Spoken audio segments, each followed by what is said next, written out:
Welcome viewer, I am Murugan S. This video tutorial describes, fix, system restore error in Windows. Type services.msc in Windows search bar. Right-click Run as administrator.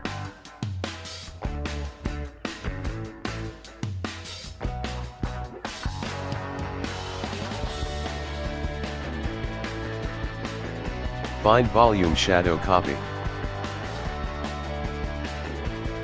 Double-click Volume Shadow Copy. Change Startup Type to Automatic. Click Start. Click Apply, OK. Find Microsoft Software Shadow Copy Provider.